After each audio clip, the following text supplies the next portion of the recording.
Cumprimento os irmãos com a paz do Senhor Jesus.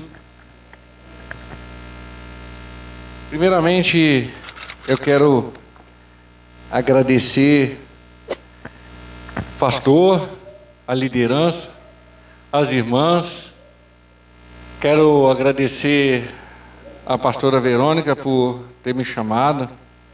E, lógico, a Deus Todo-Poderoso que sabe que a gente busca, a gente sempre está amadurecendo com relação à palavra de Deus.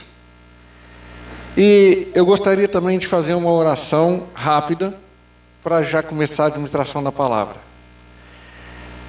Deus Todo-Poderoso, entro na Tua presença, que é boa, perfeita e agradável. Graças Te dou. Usa-me como um canal de bênção. Usa-me a minha boca, o Espírito Santo, para que os irmãos possam ouvir, não o que eles querem ouvir. É assim que eu oro. Já Te agradeço. Obrigado por tudo, em nome do Senhor Jesus. Amém. Eu quero falar sobre Provérbios capítulo 14, versículo 1. Provérbios 14. Pode se assentar, meus irmãos. Pode se assentar. Provérbios 14, versículo 1, diz o seguinte: toda mulher sábia edifica sua casa, mas a tola derriba com suas mãos. Essa é a base do que eu vou falar. Mulher sábia e mulher tola. A sabedoria bíblica são aquelas pessoas que têm prudência, conhecimento, experiência de vida e têm um discernimento espiritual apurado. Toda pessoa sábia na Bíblia tem essas quatro coisas: prudência, conhecimento, experiência de vida e tem um discernimento espiritual apurado.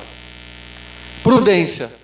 Toda vez que você vê a palavra prudente, é uma pessoa que é inteligente, sabe usar e ser usado da forma correta. A pessoa sabe lidar com as situações, lidar do modo certo, fazer as coisas certas, usar a cabeça, a inteligência que ela tem para lidar com as situações.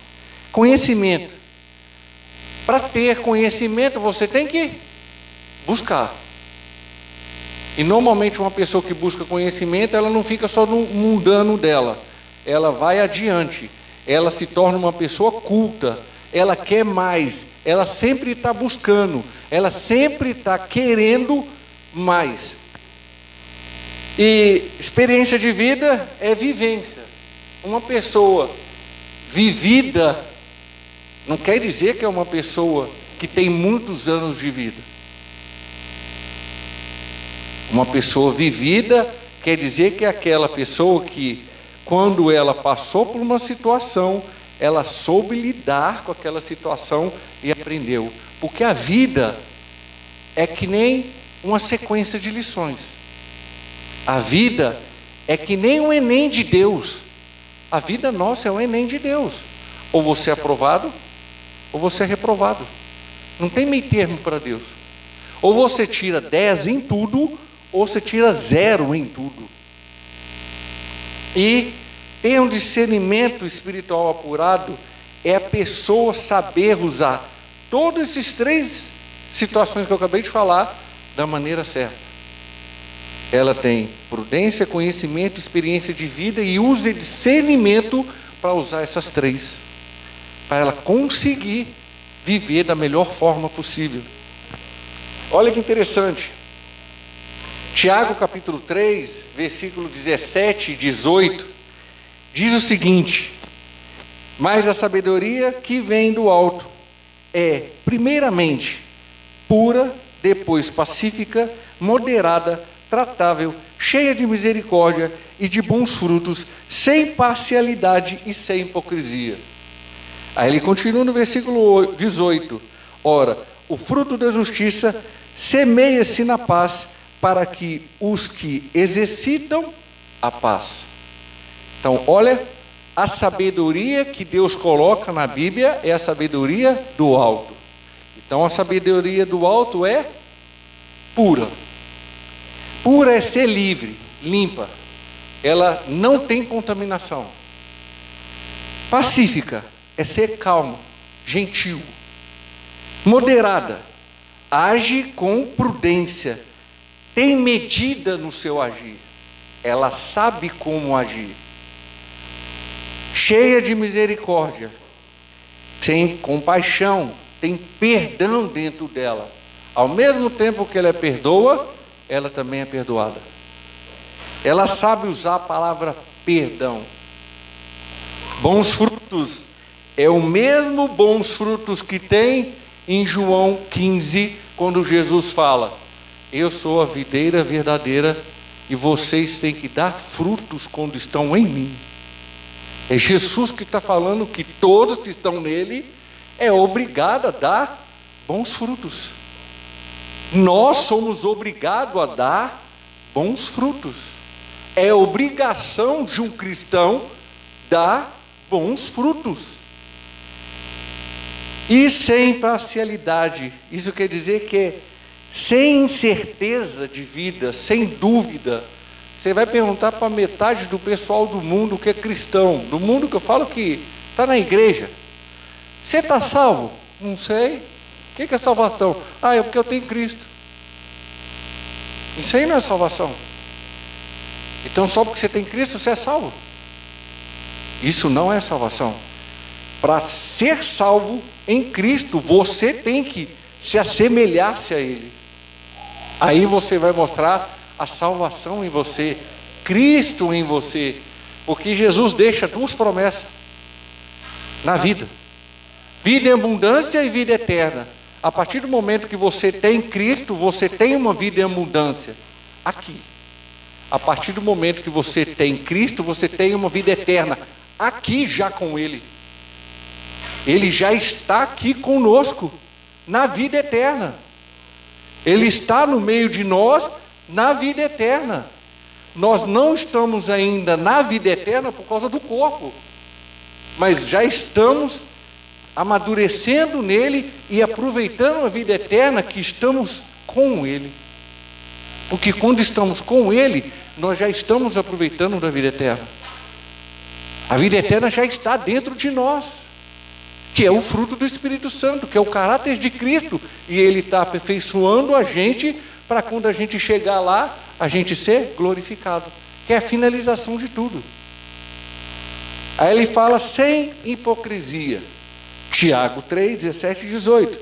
Sem hipocrisia, sem fingimento. Ser sincero. A palavra hipocrisia, o oposto dela é uma pessoa sincera. A pessoa que não é sincera, ela é hipócrita. Tem frutos de justiça em sua semente de paz e exerce a paz. Aí nós vamos lá em Gálatas capítulo 5, versículo 22, quando fala do fruto do Espírito Santo. E um dos 9 nomes é paz. Então a pessoa que está em Cristo, aonde ela está, tem que haver paz. Porque ela está exercendo a sabedoria que vem de Deus, a sabedoria divina, que é Jesus. Jesus encarnou aqui e mostrou a sabedoria do alto em carne. Continuando aqui falando sobre uma coisa interessante, eu li um livro há um tempo atrás, chamando Cave Mais Fundo, de Joshua Harris. Esse cara dá um ensinamento, e falando assim, nós temos que cavar mais fundo, não é só na Bíblia não. Nós temos que cavar mais fundo em tudo que a gente faz. E como eu estou no culto das irmãs, as irmãs têm que cavar mais fundo, como ombrear o seu marido, ser uma boa dona de casa, trabalhar lá fora, e quando trabalhar lá fora, ser uma pessoa boa lá fora, uma funcionária eficaz lá fora. Tudo o que fizer, fazer com excelência. Isso o cara fala, nesse Joshua Harris fala, você tem que cavar mais fundo de fazer o seu melhor. Não é melhor para o homem, a gente sabe disso, é melhor para Deus. É você chegar e falar assim, ó, eu estou indo dormir hoje, mas eu fiz o melhor para o meu Senhor. Eu estou saindo hoje do serviço, estou indo embora para descansar, vou encontrar com a pessoa, com o cônjuge, ou vou encontrar com a minha família, mas eu fiz o meu melhor. É só não olhar para trás. Quando eu passo o crachá onde eu estou, eu não olho para trás, porque eu sei que eu fiz o melhor lá, onde eu estou. Para que eu vou olhar para trás? Eu fiz o meu melhor. Se eu fiz o meu melhor, ficou no meu passado. Tolo. Agora a palavra tolo. Aqui fala sobre a mulher tola e a mulher sábia. A mulher tola, ela acaba com a casa dela. E a mulher sábia edifica a casa dela. E o que é ser tolo? Isso também serve para nós, homens. O que é ser tolo? É aquele que age sem prudência, sem inteligência, no impulso, fala e faz o que quer. Isso é a pessoa tola. Aí eu vou falar primeiro sobre a mulher tola. O que é ser tolo na Bíblia? Certo? Vamos lá. O que é ser tolo na Bíblia? Tolo também significa ser insensato. Tolo também significa na Bíblia ser louco. A pessoa tola ou insensata na Bíblia destrói com palavras e ações. A pessoa tola e insensata na Bíblia, ela desagrega, divide e separa tudo que ela faz e todo lugar que ela encontra, que ela está, ela faz isso. Ela desagrega, divide e separa. A pessoa tola e insensata na Bíblia são aquelas pessoas que trabalham só para fazer o mal, não conseguem fazer o bem. Aí eu peguei 4 versículos de Provérbios que fala sobre tola. Tem mais versículos, mas eu peguei só 4. E o primeiro versículo que fala sobre tola é o seguinte: no seu coração só age na estultícia. Isso está em Provérbios 12, versículo 23, a parte B. O coração dos tolos proclama a estultícia, proclama a tolice, a estupidez. O coração do tolo faz só isso. Só isso. O segundo versículo que fala sobre tolo ou tola, tem pensamento gerando pecado. Isso está em Provérbios 24, versículo 9, a parte A. O pensamento do tolo é pecado. Em outra versão, NVI, diz o seguinte: a intriga do insensato é pecado. Então, o pensamento da pessoa tola só gera pecado, só pensa em pecado. Terceiro versículo falando sobre tolo: o tolo sempre está sendo corrigido. Sempre ele vai ser corrigido, tanto o tolo como a tola. Isso está em Provérbios 26, versículo 3, a parte C. E a vara para as costas do tolo. A vara sempre vai ser usada para as costas do tolo. E essa vara é a mesma vara que fala em Salmo 23, versículo 4. Ainda que eu passe pelo vale da sombra da morte, não temerei maus alguns, porque tu estás comigo, a tua vara e teu cajado me consolam. Isso quer dizer que Jesus, aqueles que são tolos, que entregam a vida para Cristo, Jesus vai corrigir constantemente com vara. Ele vai corrigir porque Ele ama. Ele vai corrigir porque quer acertar essa pessoa e essa pessoa parar com tolice, parar de fazer insensatez na vida dela. O quarto versículo falando sobre tolo, que é o mais interessante: quando calado, se torna sábio. Olha o oposto. Isso está em Provérbios 17, 28, a parte A. Até o tolo, quando se cala, será reputado como sábio. Até o tolo, quando fica em silêncio, se torna sábio. Porque uma das coisas que eu vi sobre o tolo em Provérbios é: a pessoa tola é que nem papagaio, não para de falar. A pessoa tola é aquela pessoa que fica e não segura a língua, não segura a boca. Isso é uma pessoa tola. Está escrito em Provérbios. Esse é o versículo mais interessante da parte de tola, de tolo. Mas tem outros versículos falando sobre a língua do tolo. Em Provérbios. Até o insensato passa por sábio, se afirma quando está quieto, em outra versão. Olha que interessante o que a pessoa tola é na Bíblia. Agora eu vou falar sobre a mulher sábia, ou vamos colocar um homem sábio, principalmente no caso as irmãs que estão aqui, sobre o culto das irmãs. A mulher sábia edifica a casa. O que é sabedoria para edificar a casa na Bíblia? Eu fiquei perguntando para o Espírito Santo. Eu pelo menos vou trazer 4 pontos com relação à mulher sábia edifica sua casa. O que é essa mulher sábia que edifica a casa dela? Primeiro, seja obediente para com seus pais. Se você quer ser uma boa mulher, uma boa mãe, você tem que aprender a ser filho primeiro. Se você não aprender a ser filho primeiro, obediente ao teu pai, à tua mãe, você não consegue ser a melhor mulher do mundo e nem a melhor mãe do mundo. Não tem como na Bíblia.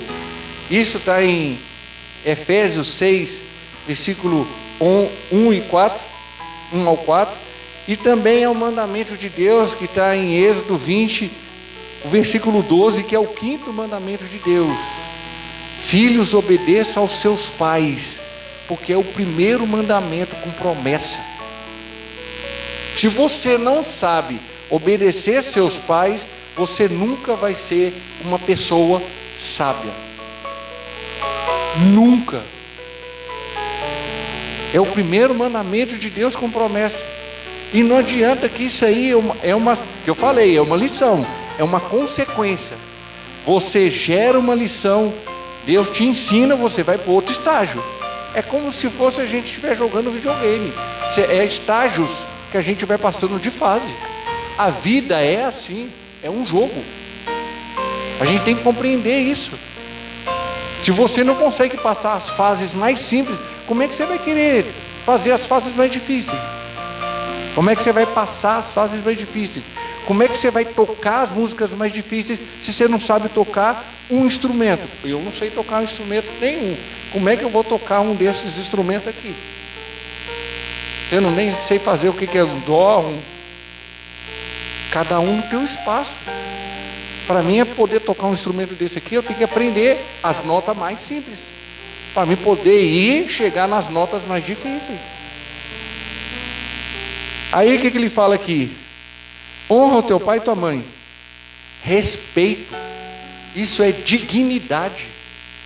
Honrar o pai e a mãe é você respeitar o que eles são para você e ser digno de honra com relação a ele.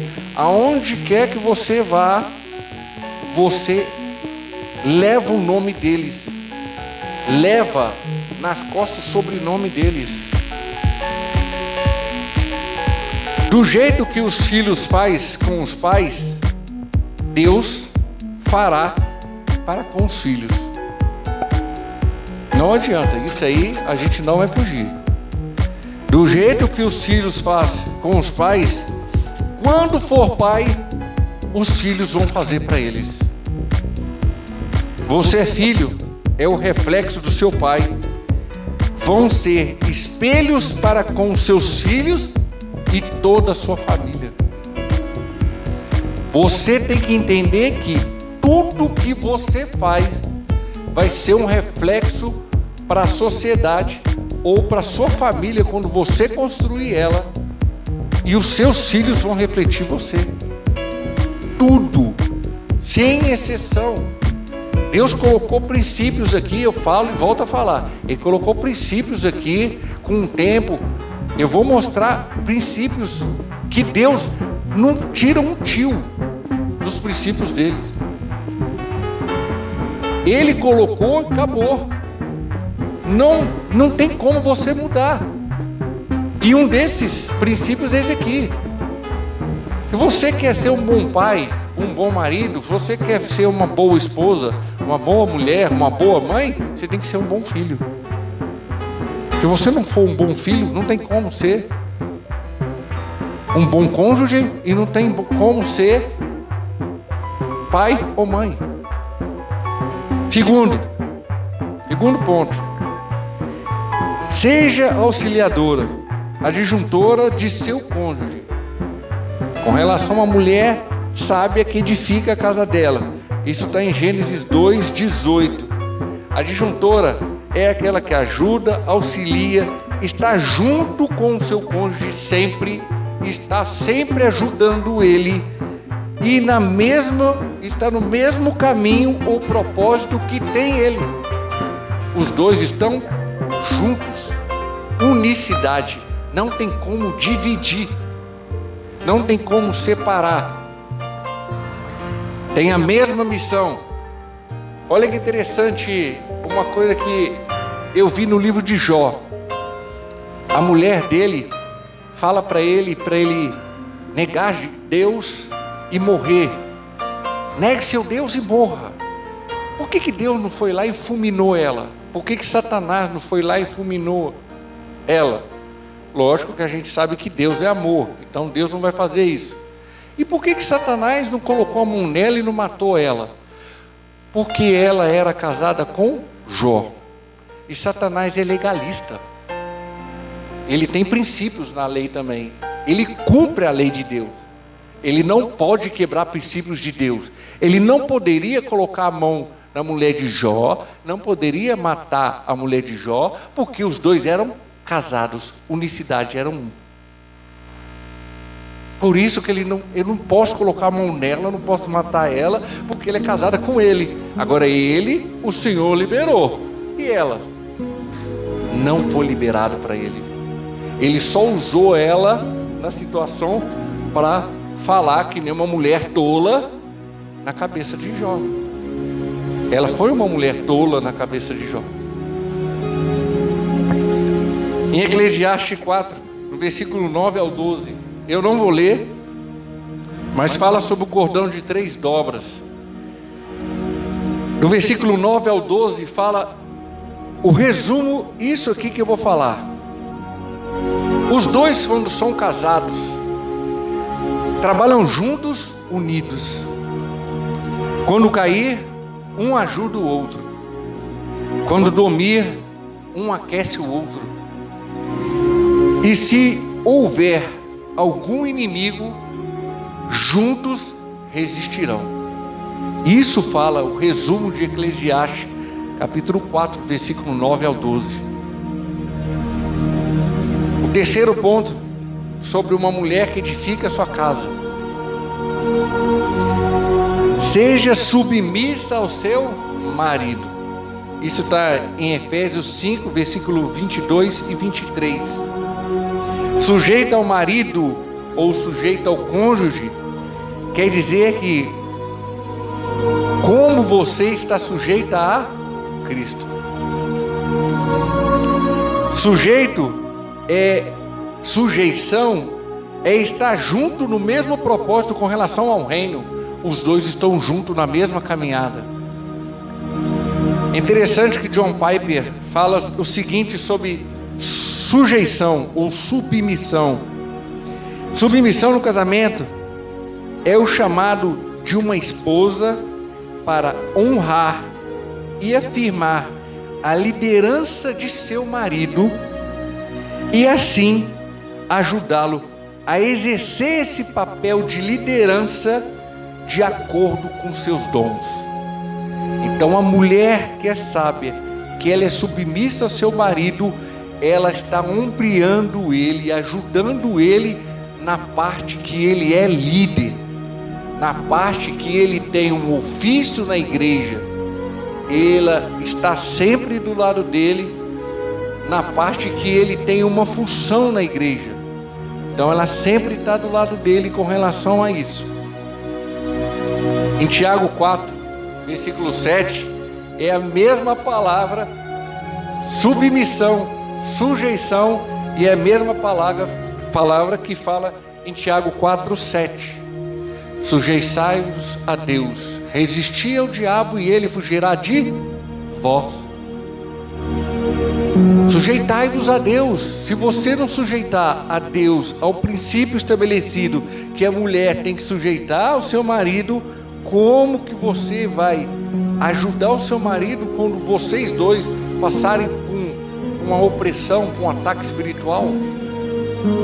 Como que os dois juntos vão enfrentar o inimigo, se os dois não estão caminhando juntos? Sujeitar a Deus, a palavra dele e a escritura sagrada. Quando eu falo a palavra, eu falo sobre Jesus. A mulher sábia, ela se sujeita a Cristo. É respeitar na obediência em que Deus decretou na Bíblia. Submissão.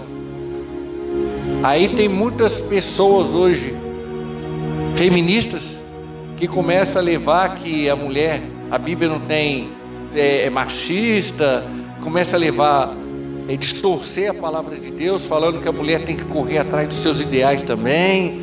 Mas submissão não é inferioridade. Submissão não é se anular. Submissão não é concordar com tudo. Submissão é fazer tudo e sua essência na liderança dos dois.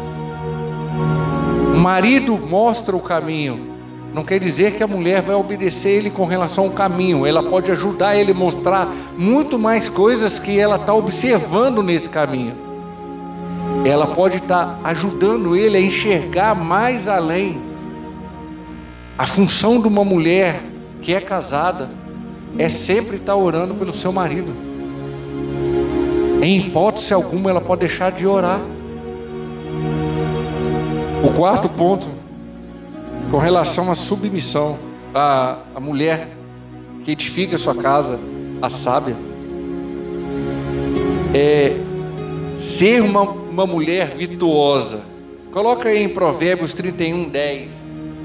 Aí depois ele faz uma sequência de versículos acrósticos, que seria versículos que está empautado no idioma grego.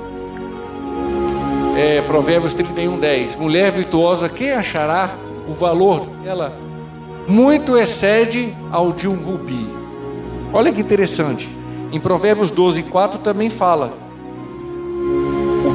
o temor da coroa, temor da coroa é de honra, de virtude, traz prazer em fazer o melhor para o teu marido. Mas continuando no Provérbios 31, olha que interessante. Quando eu fui pesquisar sobre rubi, o que é um rubi perto de uma mulher virtuosa? Rubi é uma pedra preciosa nobre, beleza natural, dureza em sua qualidade. A qualidade de uma mulher virtuosa é tão grande quanto a de um rubi. O rubi não perde sua qualidade, nunca. Quem tem um rubi polido certinho, é que nem um diamante, vai durar por resto da vida, por toda a eternidade, até Jesus destruir isso aqui. E essa pedra vai estar do mesmo jeito. Ela não muda. A qualidade de um rubi não muda. É a mesma qualidade de uma mulher virtuosa. Raridade em sua virtude. A mesma coisa de uma mulher virtuosa. Algo exclusivo. Rubi é mais caro que um diamante. Qualidade de um rubi, para finalizar essa quarta ponto, o brilho excede sobre todos os outros. A mulher virtuosa brilha. A qualidade dela, de uma mulher sábia que edifica a sua casa, o brilho dela excede com relação às outras mulheres. Não tem como uma pessoa de virtude, uma pessoa que edifica a sua casa, que é sábia, não ser vista, porque o brilho dela excede as outras. Olha que interessante o que fala nesse Provérbios 31. Só um resumo. As qualidades de uma mulher virtuosa. O marido confia nela. Ela faz o bem. Ela trabalha e não tem medo de trabalhar. Ela cuida da casa. Ela sabe comprar e gastar. Ela teme a Deus.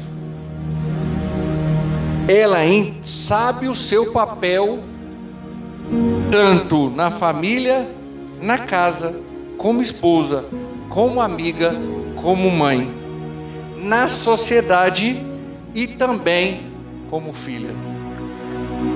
Ela sabe o papel dela. E é a mesma qualidade de um rubi,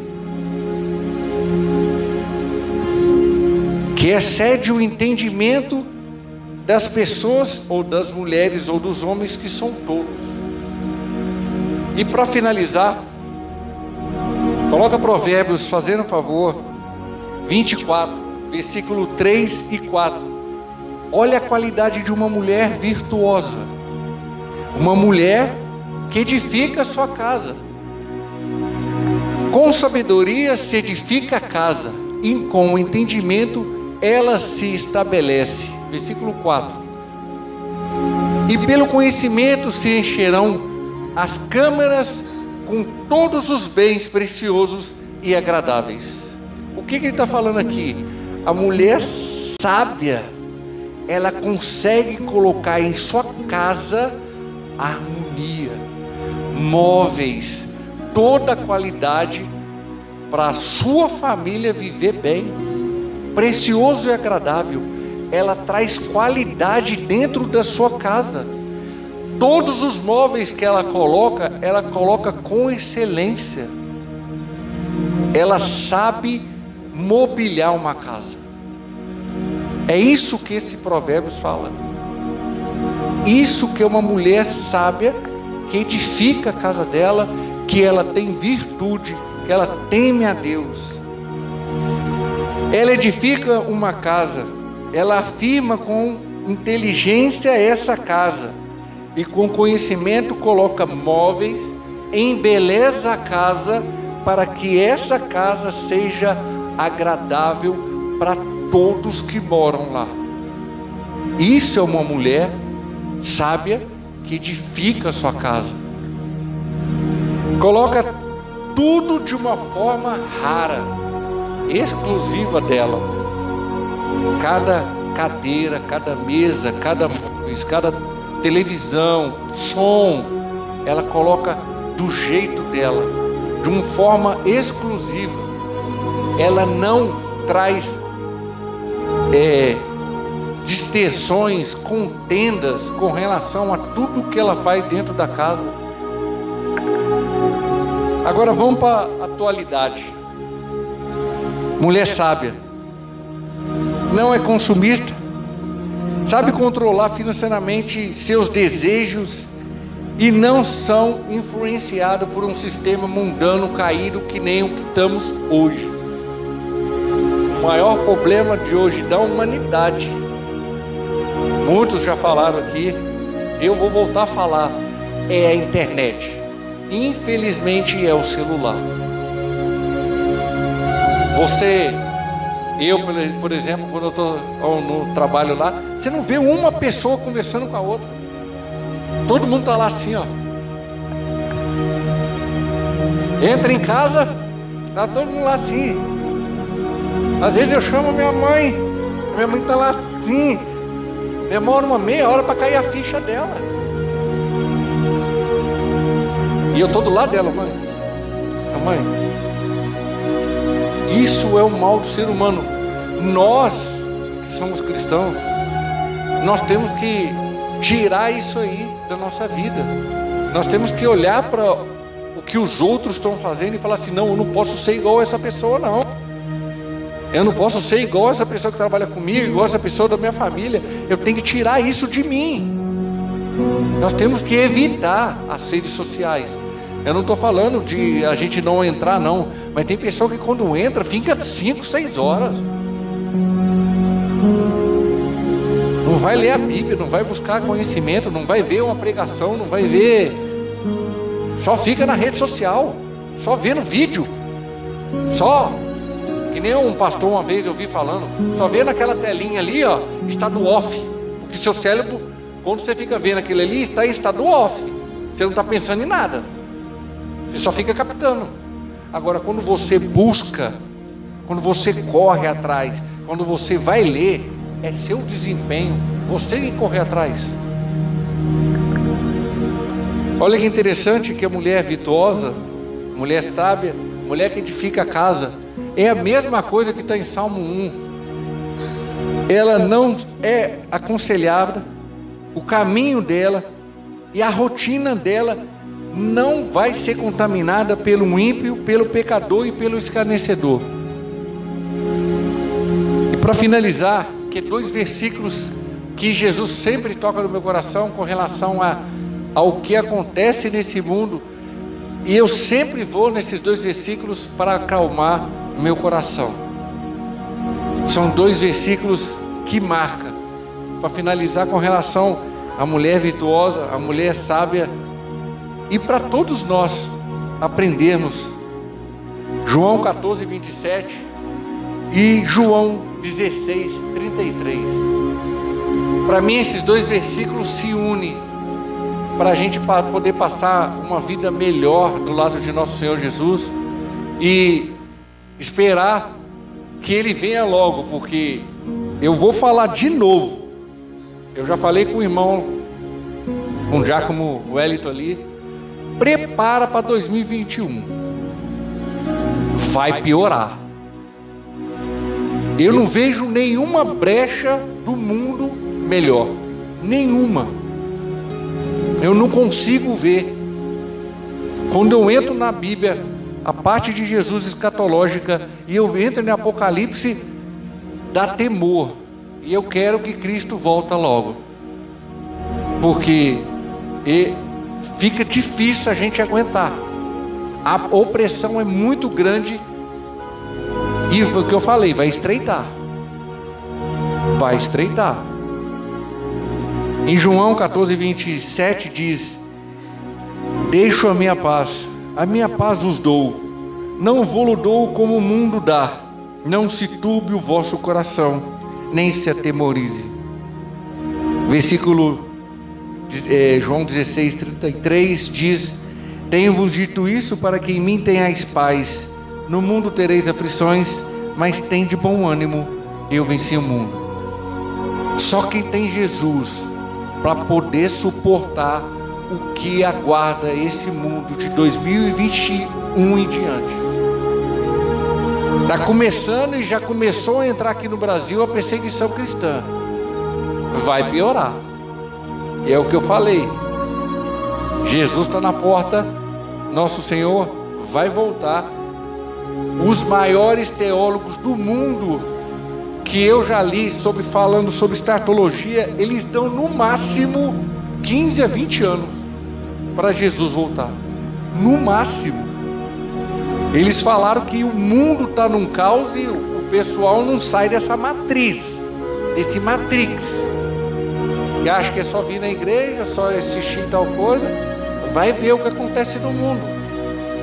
É o que eu falei outro dia aí.